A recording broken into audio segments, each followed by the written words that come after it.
Bonjour. Euh, nouvelle vidéo. Nouvelle vidéo. Alors, ça, c'est une vidéo que je refais parce que j'ai perdu le son lors de le premier enregistrement, malheureusement.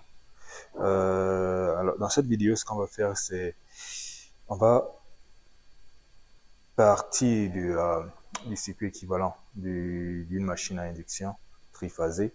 Partir de ce modèle-là, de ce circuit équivalent, on va déterminer le glissement du moteur, on va déterminer la tension à laquelle, la fréquence à laquelle le rotor fonctionne du point de vue du stator et la tension induite au niveau du rotor. Puis ce qu'on va faire, c'est on va court-circuiter les bornes du stator et on va déterminer la tension induite au niveau du stator cette fois-ci. Alors, pour, euh, pour ce faire, on va résoudre un exercice. Alors, l'exercice qu'on va résoudre, c'est l'exercice que vous avez demandé que je résolve. C'est lequel? C'est l'exercice numéro 5 de votre polycope.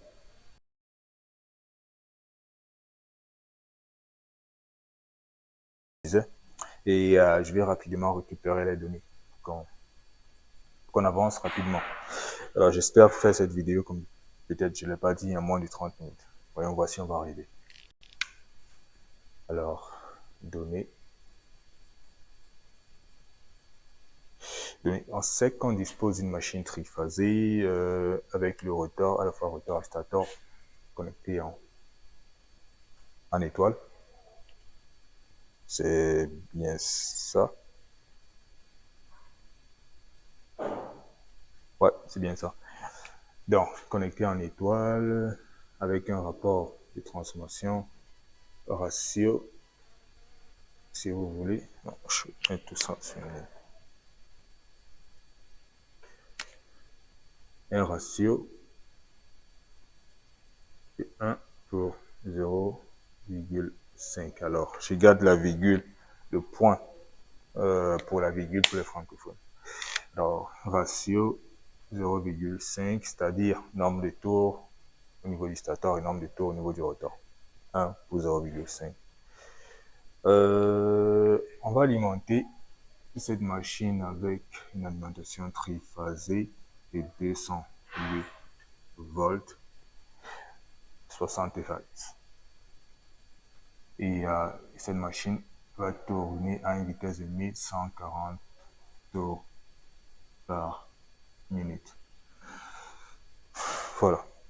Alors, dans un premier temps, ce qu'on nous demande de faire en section A petit i, ce qu'on nous demande de faire, c'est de déterminer le glissement de fonctionnement de notre machine, c'est-à-dire le glissement en régime permanent. Le glissement au démarrage est différent du glissement en régime permanent, bien évidemment. Alors, ceux qui aimeraient savoir à quoi ressemble le glissement au démarrage de notre machine, l'exercice ou les vidéos 3, 4 et 5 vont vous renseigner là-dessus. 2, 3, 4 et 5 vont vous renseigner là-dessus. Ici, en régime permanent, qu'est-ce qu'on aura? Première question, déterminons. Je ramène la vidéo, sinon je vais la perdre. Oui.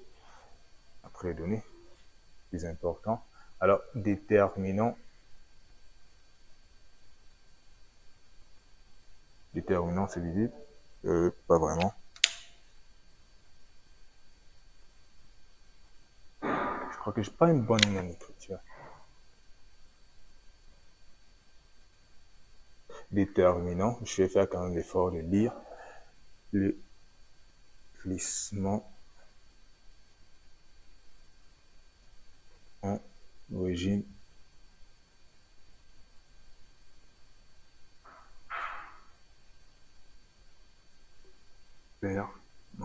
non, pour notre moteur. Alors, qu'est-ce qu'on sait du glissement? Il est caractérisé par S, ok? S pour les anglophones et G ou G pour les francophones. Ok. S, le glissement pour slip, ou G pour glissement. Il est caractérisé par la différence, le rapport entre la différence des vitesses de rotation et la vitesse de rotation synchrone. Et désolé, pas assez visible. Je fais l'effort être.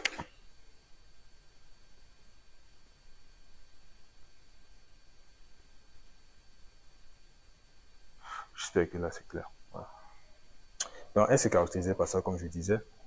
Nous disposons de N qui a été donné. Malheureusement, nous ne disposons pas de la vitesse de synchronisme NS. Ce qu'on va faire, c'est déterminer cette vitesse de synchronisme. On sait, or, NS, vitesse de synchronisme, est donnée par quelle relation? Alors, si on dispose du nombre de tours, pas du nombre de paires, si on dispose du nombre de pôles et non du nombre de paires de pôles, on va utiliser la formule 120 sur P. Et on nous a donné justement le nombre de pôles, je crois bien, j'ai oublié de prendre cette donnée-là. On va voir 6 pôles. C'est une machine disposant de 6 pôles.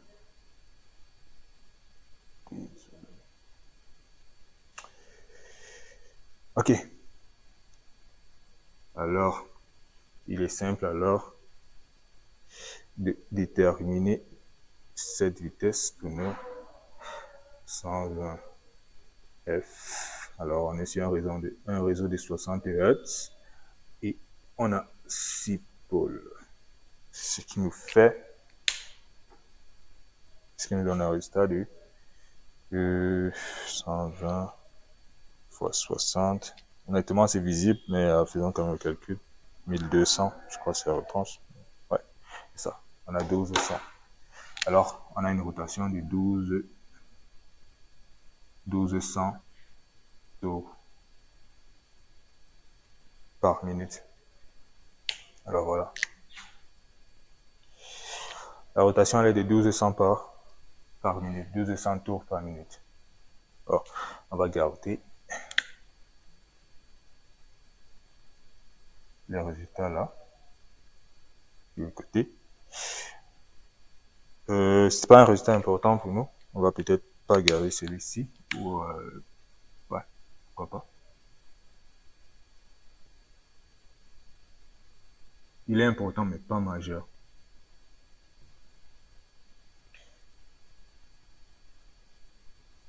Voilà. Peut-être pas effacer ça et tout simplement continuer. Cela on peut alors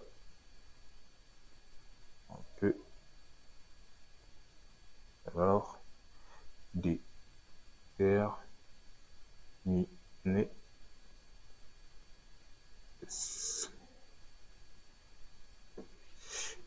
application numérique pour S.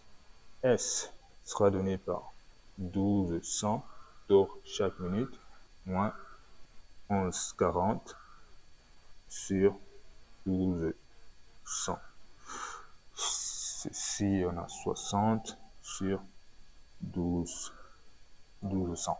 Alors, si je ne me trompe pas, ça correspond à 0,05. Donc, on a un glissement de 0,05.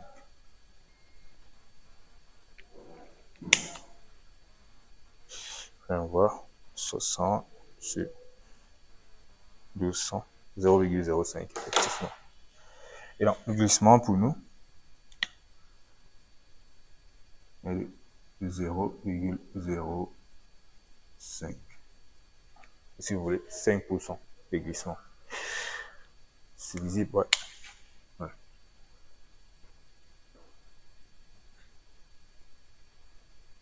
C'est libéré de tout ça. On a fini avec la première question. Passons à la seconde.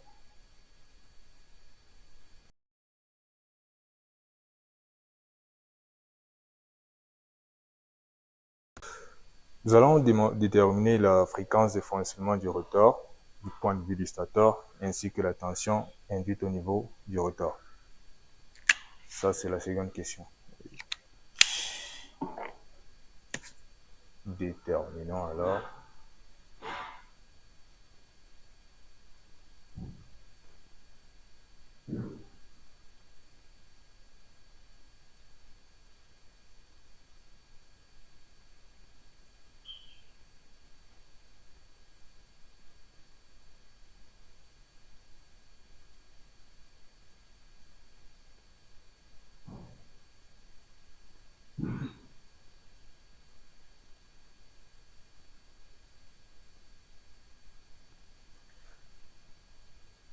La détermination de la fréquence, c'est tout simple.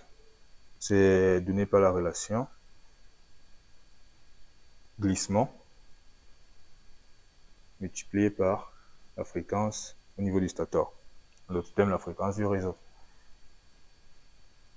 Nous avons toutes ces données et donc nous pouvons procéder à l'application numérique. Le glissement, nous avons déterminé dans la première question 0,05 et la fréquence, nous l'avons sur ce réseau 60 Hz. Alors, vous faites les calculs, ça nous ramène à 3 Hz. Alors, le stator, du point de vue du stator, le rotor va fonctionner à une fréquence de 3 Hz.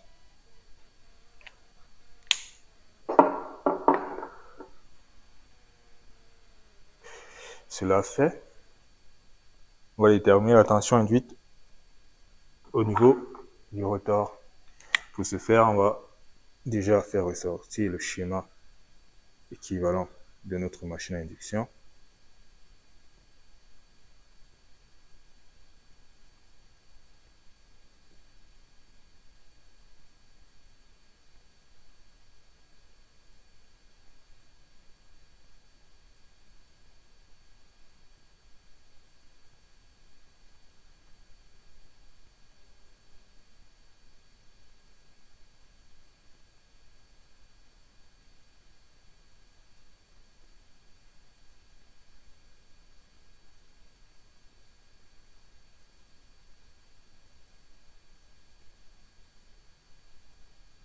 Alors, sur cette machine, ce côté, on a la résistance des bobines du rotor, on a la réactance de ces mêmes bobines.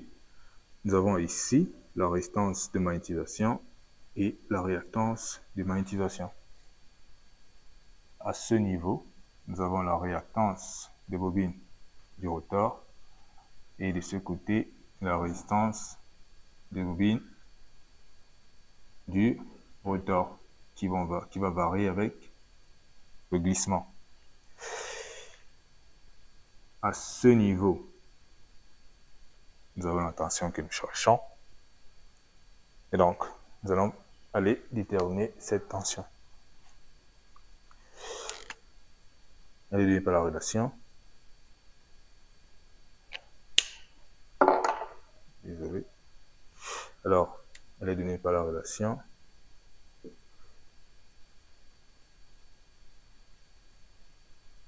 glissement fois rapport des tours visibles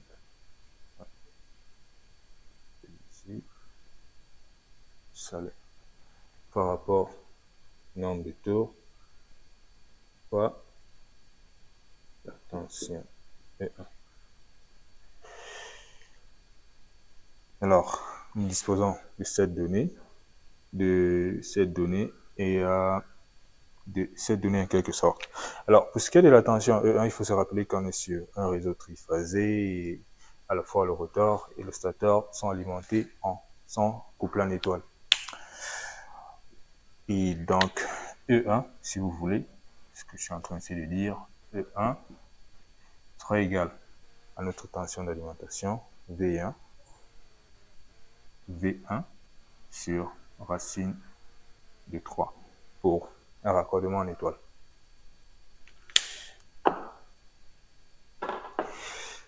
Alors, qu'est-ce que l'application numérique nous dit?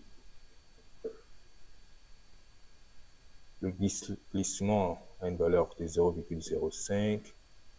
Nous avons un ratio de 0,5 pour 1. Et nous avons une tension d'alimentation de 208 volts que l'on va diviser par la racine de 3. Voilà. Là, nous allons demander les services de notre calculatrice. Fois 0,5 fois 208 sur... Allez, voilà. Nous avons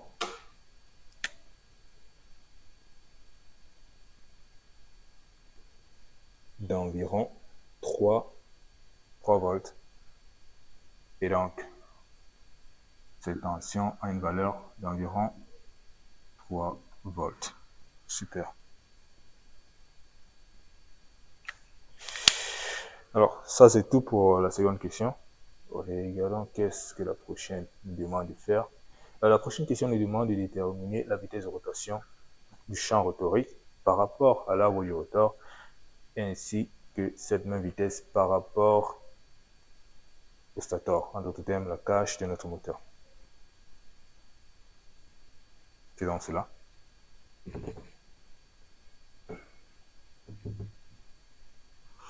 Je crois que nous allons pouvoir finir en 35 minutes.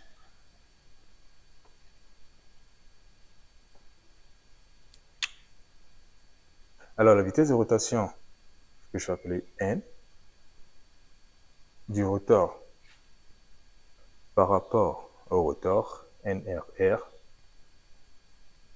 ici, ouais. Si vous voulez, c'est tout simplement la vitesse de synchronisme. La différence entre la vitesse de synchronisme et la vitesse de rotation de notre rotor. Alors, nous avons déterminé la vitesse de synchronisme tout à l'heure, c'était de 1200. Et la vitesse de rotation de notre moteur, il est connu, il est de 1140.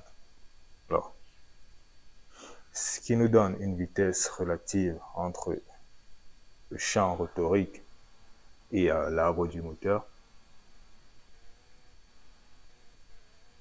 de 60.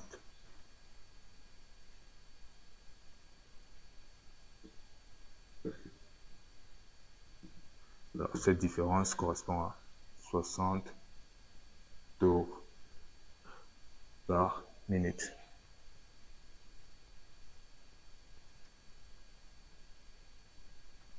Pour ce qui est de la vitesse relative entre le rotor et le stator, sera donnée par la vitesse de synchronisme, la différence entre la vitesse de synchronisme et la vitesse du stator qui est nulle.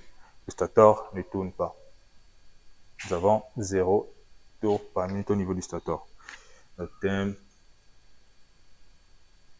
la vitesse de rotation du stator, du rotor par rapport au stator correspond à la vitesse de synchronisme. En d'autres termes, nous avons pour cela 1200 tours chaque minute. Donc, nous allons juste enregistrer ces valeurs. 60 tours par minute. S sera de 1200 tours par minute.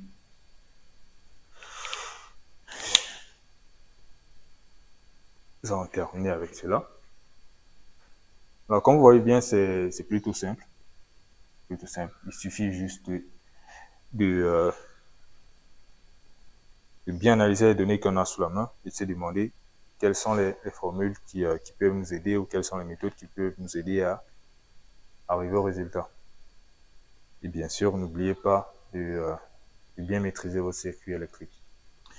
Alors, nous passons à la seconde section, la partie B.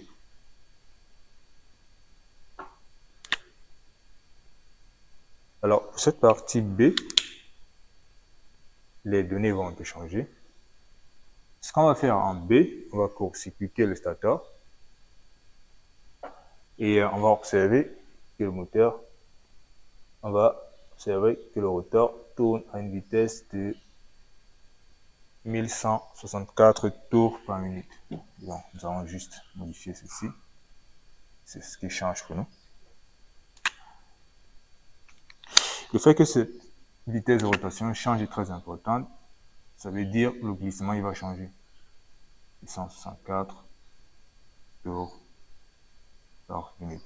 Et donc, nous aurons une valeur de glissement différente. Alors, on demande dans un premier temps de déterminer le sens de rotation du moteur par rapport à celui du champ tournant. Et dans un second temps, de déterminer la tension induite dans le stator par phase à sa fréquence. Disons cela. Alors, DI, le moteur tourne dans le sens opposé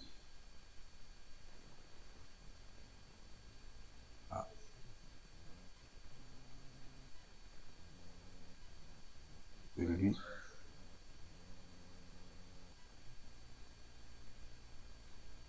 du champ tournant. Voilà.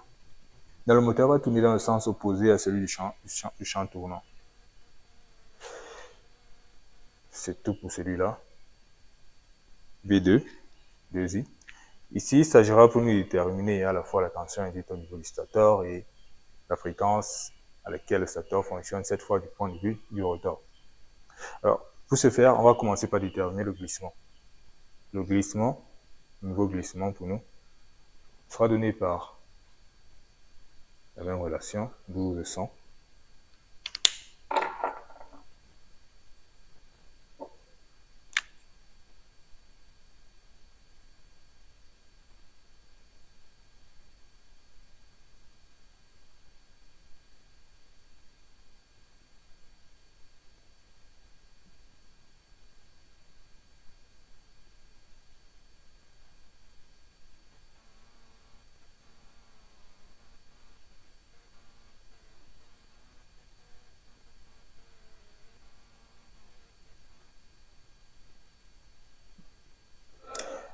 Alors, on sait que ce soit cette formule, cette fois la fréquence qu'on cherche, la F1,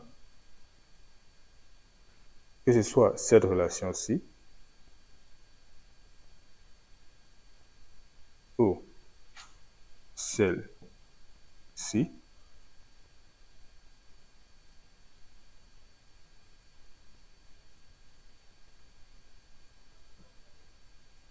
nous aurons absolument besoin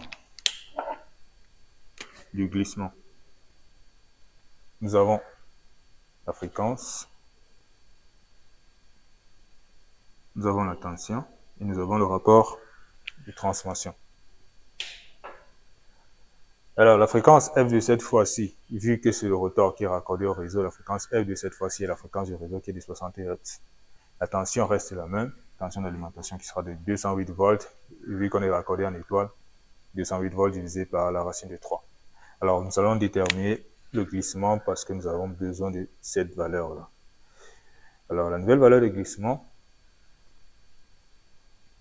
alors nous allons faire l'application numérique pour la détermination de la valeur du glissement. C'est 1200, cette fois-ci, moins 1164 tours par minute sur 1200 tours par minute. Qu'est-ce qu'on obtient comme résultat?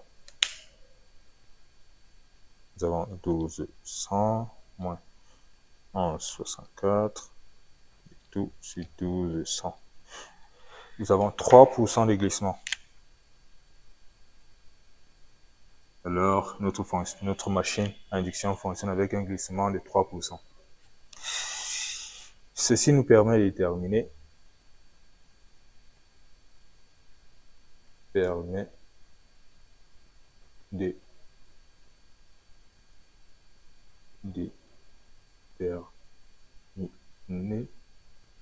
F1 et E1. Alors, pour ce qui est de F1, c'est direct. Le glissement de 0,3 va multiplier une fréquence de 60 Hz pour aboutir à 1,8 Hz. 1,8 Hz. Pour ce qui est de la tension induite, E1, alors on a une valeur de glissement de 0,03, donc 3%, fois un rapport de transformation de 0,5, désolé, 1 sur 0,5 fois E1. On se rappelle du fois, désolé, E2 cette fois-ci. Et E2, on se rappelle que E2 est donné par 208 sur la racine de 3. Fois 208 sur la racine de 3.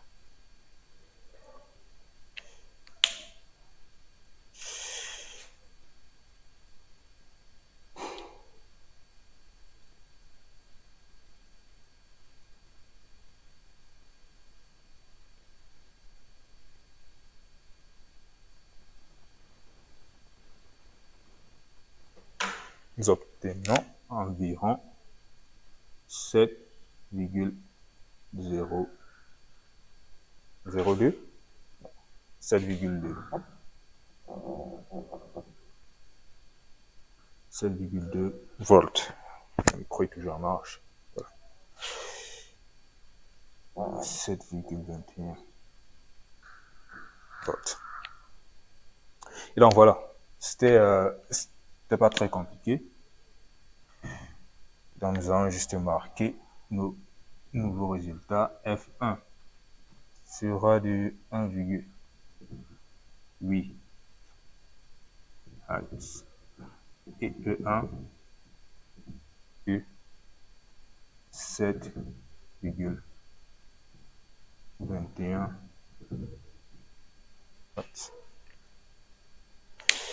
Et donc voilà les résultats récapitulés.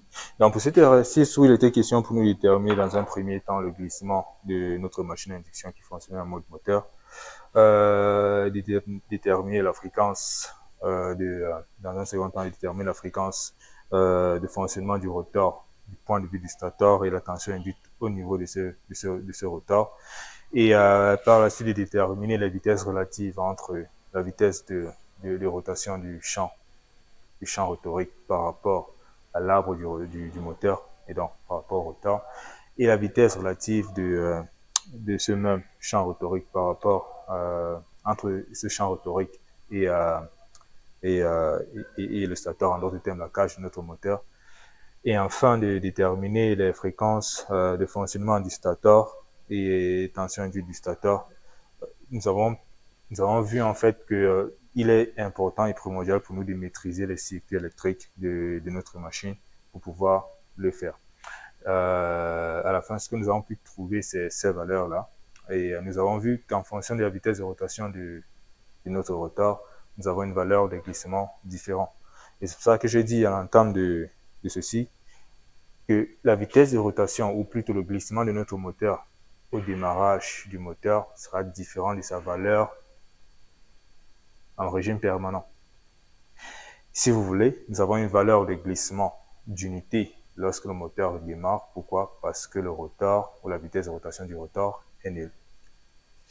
Et donc, nous avons une forte valeur de glissement au démarrage, et cette valeur va s'affaiblir au fur et à mesure que la machine se rapproche du régime permanent. Et donc, nous avons ces résultats-là à côté. Voilà, c'est tout pour ceci. Je crois qu'on a pu faire ceci en moins de 35 minutes. C'est pas le cas, c'est pas grave, mais on est en train de s'améliorer. Merci et n'hésitez pas à poser des questions.